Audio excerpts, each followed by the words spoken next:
அண்மை செய்தி. மாநில அரசின் அனுமதி இல்லாமல் சிபிஐ வழக்கு தொடர தடை விதிக்கும் சட்டத்தை இயற்றிய பிறகும் சிபிஐ வழக்கு பதிவு செய்வதை எதிர்த்து மேற்கு வங்க அரசு வழக்கு பதிவு செய்திருக்கிறது. அண்மை செய்தியை பார்த்து கொண்டிருக்கிறோம். மேற்கு வங்க அரசு தொடர்ந்த வழக்கை விரிவாக விசாரிக்க வேண்டும் என்று உச்சநீதிமன்றம் உத்தரவு பிறப்பித்திருக்கிறது.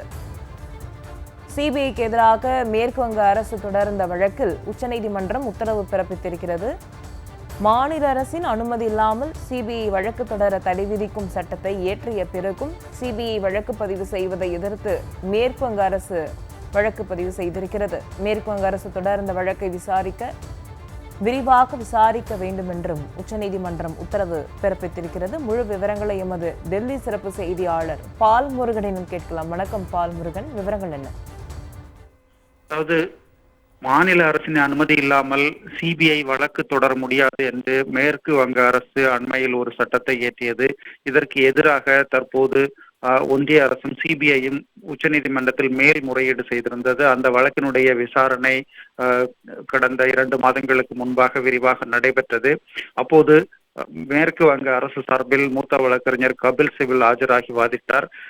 அதாவது ஒன்றிய அரசு இது போன்ற ஒரு சட்டத்தை இயற்றிய பிறகு மாநில அரசினுடைய அனுமதி இல்லாமல் வழக்குகளை தொடர்ந்து வருகிறது. இது அரசியல் சாசன விதிமீறல் என்று குறிப்பிட்டு அவர் பல்வேறு வாதங்களை முன்வைத்தார். இதனை ஏற்றுக்கொண்டுள்ள உச்சநீதிமன்றமானது இன்று தீர்ப்பு வழங்கியது. இந்த முதற்கட்ட தீர்ப்பில் இந்த வழக்கின் அடிப்படை ஆதாரங்கள் உள்ளது என்று உச்சநீதிமன்றம் கூறியிருக்கிறது. அதன் அடிப்படையில் சட்ட அம்சங்கள் குறித்தும் அரசியல் சாசன பிரச்சனைகள் குறித்தும் விரிவாக தற்போது விசாரிப்பதற்காக முடிவு செய்திருக்கிறது. செப்டம்பர் மாதம் முதல் வழக்கினுடைய தொடர் விசாரணை நடைபெறும் என்றும் உச்சநீதிமன்றம் கூறியிருக்கிறது. அதற்கு முன்னதாக ஆகஸ்ட் 30ஆம் தேதி அன்று இந்த வழக்கில் என்னென்ன அம்சங்களின் அடிப்படையில் விசாரணை நடத்த வேண்டும் என்பது குறித்து முடிவு செய்வதற்காக தற்போது வழக்கு ஆகஸ்ட் 30ஆம் தேதிக்கு ஒத்திவைக்கப்பட்டிருக்கிறது.